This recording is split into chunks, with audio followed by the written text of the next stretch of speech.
When you're looking for services, whether it's for your kids or maybe for your parents, we all look for that seal of approval, right? That license that says, hey, this place is safe. But what if I told you that the whole system for measuring safety is, well, it's going through a massive revolution.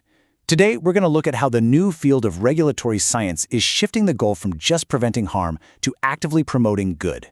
All right, so think about this. You see that word licensed on a daycare window, and you feel this sense of relief. You assume it's a stamp of quality.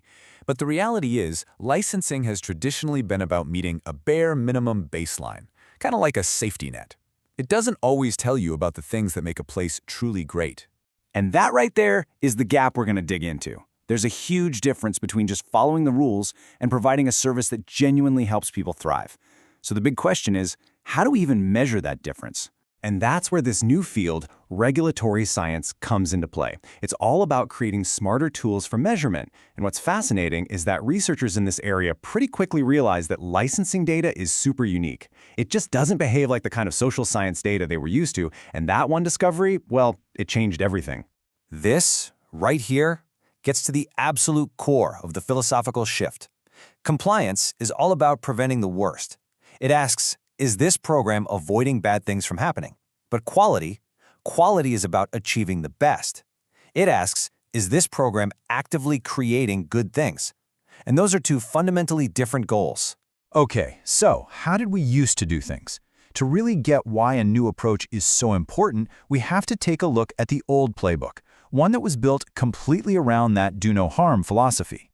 So the old way was, well, it was pretty rigid. Monitoring was one size fits all, which meant a brand new, potentially high-risk facility got inspected pretty much the same way as a long-running, high-performing one.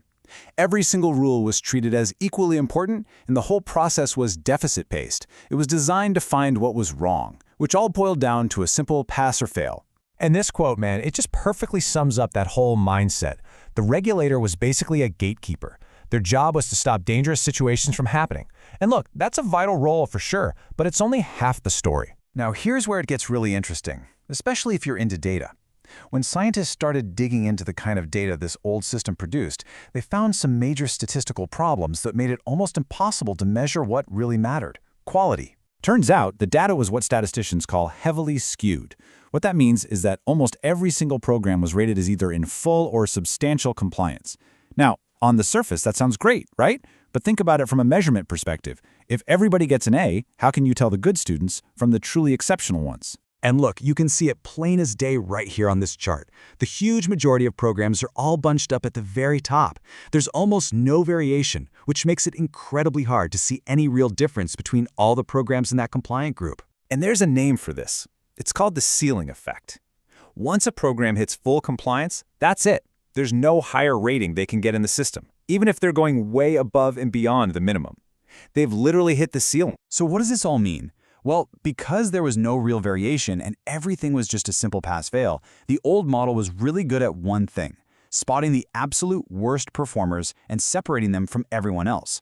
But it completely failed at telling the good from the great, or even the okay from the good. You see, this data problem wasn't just some boring academic issue. It had real-world consequences. It basically forced regulators and scientists to go back to the drawing board and come up with a smarter, more thoughtful way to regulate. And here it is, the new playbook. Instead of one size fits all, we get differential monitoring, which actually adapts based on a program's track record. It gets that not all rules are equally important. And most crucially, it shifts to a strength-based model that looks for what's going right and measures quality on a graded scale, not just a simple pass or fail. And this really captures the new ambition, right? It's not just about stopping bad things from happening. It's about actively creating an environment where good things are encouraged to happen.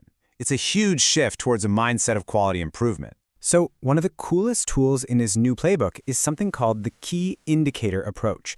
Instead of treating all, say, 500 rules in the book as equal, researchers work to find the 20 or 30 that actually predict overall quality the best. This lets regulators focus their time and energy where it truly matters most, giving them a much clearer, more accurate picture of how a program is really doing. And this really gets to the absolute heart of the change. The very identity of the regulator is shifting. They're moving from being a gatekeeper, whose job is to lock out the bad guys, to becoming an enabler, who actually helps everyone get on the path toward excellence. Okay, so where is all this headed? I mean, this is a pretty young science, right? The work of building this better system is literally happening as we speak. People in the field are busy validating these new systems, building better statistical tools for this skewed data, and creating international databases to share what really works.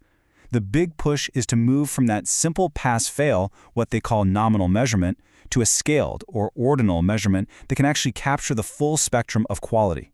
And that's really the ultimate goal here. It's all about breaking through that ceiling effect. The aim is to create a system that can finally tell the difference between a program that just meets the minimum standards and one that is truly exceptional, and then use that knowledge to help everyone improve.